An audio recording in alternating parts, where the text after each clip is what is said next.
ጽናት አሁንም በድጋሚ በኪራ አባት ልቧ ተሰበረ። የኪራ አባት ክብሮም እንግዲህ ክብሮም ከዚህ በፊት እነሱ ቤት በእንግድነት መጥቶ የነበረው ልጅ ከኪራ ጋር ተጣልቶ ነበር። እንግዲህ ወደ መጣበት ወይንም ደግሞ ወደ ውጭ ሀገር ሂዷል፣ ተሳክቶለት ማለት ነው። እንደምናውቀው ደውሎ እንግዲህ ያለውን ነገር ነግሯቸው ነበር። በጽናት የተነሳ ተጣልተናል ብሎ በነገረው ሰዓት እንግዲህ የኪራ አባትም ሂዶ ማለት ነው እሷን ተናግሯት ነበረ። አንቺንም አባትሽንም በመቻላችን እኛ መልካም ስለሆን ነው ምናምን ብሎ ልቧን ነበር የሰበረው። ከምላችሁ በላይ ስታለቅስ እንዴት እንዳሳዘነች ማለት ነው።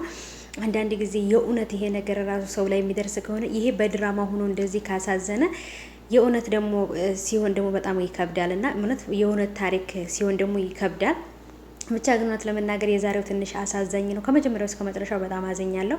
የጽናትም አባት ወደ መጣበት ሄዷል። ልጄን አሳቀቅኳት፣ ልጄን እንደዚህ ተሳቀቀችብኝ እኔ መጥቼ ብሎ አሳቢና ትልቅ አይምሮ ያላቸው አባት ስለሆኑ ልጃቸው እንዳትሳቀቅባቸው ብለው ወደ መጡበት ሂደዋል። ግን ደግሞ እውነቱን የተፈጠረውን ብትነግረኝ ጥሩ ነበር ብለው ብቻ ግን ሳትነግራቸው አሁንም ተመልሰው ሂደዋል።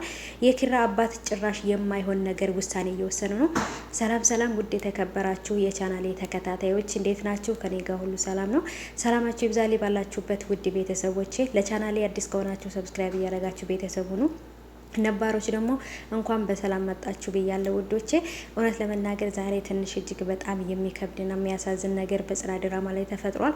ኪራም በጭራሽ ከአባቱ ያልጠበቀውን ነገር ሰምቷል ማለት ነው። ከጽናት ጋር እንደሚዋደድና እንደሚፋቀር ይህን ነገር ክብሮም ሳይነግረው አይቀርም። ወይም ከዚህ በፊት ራሱ ይህን ነገር ክብሮም ደውሎ ሳይነግረው በእሷ ምክንያት እንደተጣሉ ክብሮም ሳይነግረው በፊት ራሱ ከጎረቤት ከዛ አገር አብራ ወደዚህ ከውጭ ሀገር ወደዚህ የመጣች ልጅ እንዳለች እና የጓደኛው የአብሮ አደጉ የጓደኛው ልጅ አባቱ ማለት ነው እንደሆነች እሷ ደግሞ ማግባት እንዳለበት እሷን እየነገሩት ነበረ።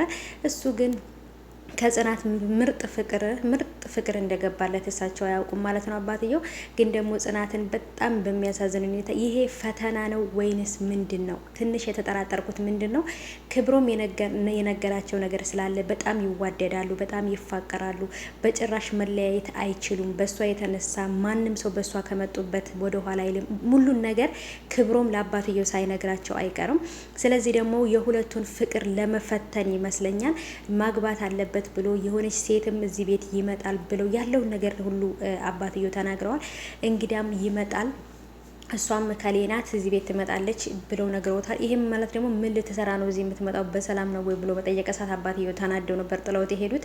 ምክንያቱም ከእሷ ጋር እንዲቀራረብና ፍቅር እንዲጀምር ነበር የፈለጉት። ጽናትንም ደግሞ አስገድደው ቃል አስገብተዋታል። ከልጅቷ ጋር ፍቅር እንዲጀምር እንዲቀራረብ አድርጊው ብለዋታል ማለት ነው። በጭራሽ ልታደርገው የማትችለውን ነገር ነው አባትየው የጠየቋት። በጭራሽ ጽናት ይሄን ነገር አታደርገውም ብዬ ነው የማስበው ውዶቼ። ምክንያቱም ትወደዋለች፣ ታፈቅረዋለች፣ ብዙ መስዋዕት የከፈለችለት እሱም ብዙ መስዋዕት የከፈለ ላት ናት እሷ ማለት ነው። በእነሱ የተነሳ ቤት ይሄን ሁሉ ነገር እንዳበደች ሁሉ ነገር እንደተፈጠረ አባትየው የሚያውቁት ነገር የለም። ሁለቱ ግን ከምንም በላይ በጣም የሚዋደዱ የሚተሳሰቡ ናቸውና ጭራሽ ጽናትንና ኪሮን ሊያለያይብን የሚችል ነገር አንፈልግም።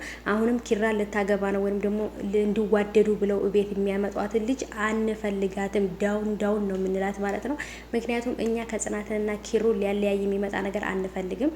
እሱም ያው አባት ነው። እናትና አባት ለልጃቸው ጥሩ ነገር ይመኛሉ እናውቃለን። ቢሆንም ግን ደግሞ በጭራሽ ኪሮና ጽናት ሊለያዩ አልፈልግም ማለት ነው ውዶቼ፣ በጭራሽ እና በጭራሽ ኪሮና ጽናት መለያየት የለባቸውም። እናንተም ደግሞ እስኪ የኔ ተመልካቾች ሀሳባችሁን ኮሜንት ላይ አስቀምጡልኝ። ምክንያቱም በጣም የሚዋደዱ የሚተሳሰቡ ልጆች ናቸው። አንድ ነው መሆን ያለባቸው። ማንም ሰው በማላቸው መግባት የለበትም ማለት ነው። እሷም የወሰነችው ውሳኔ በጣም ከባድ ነው።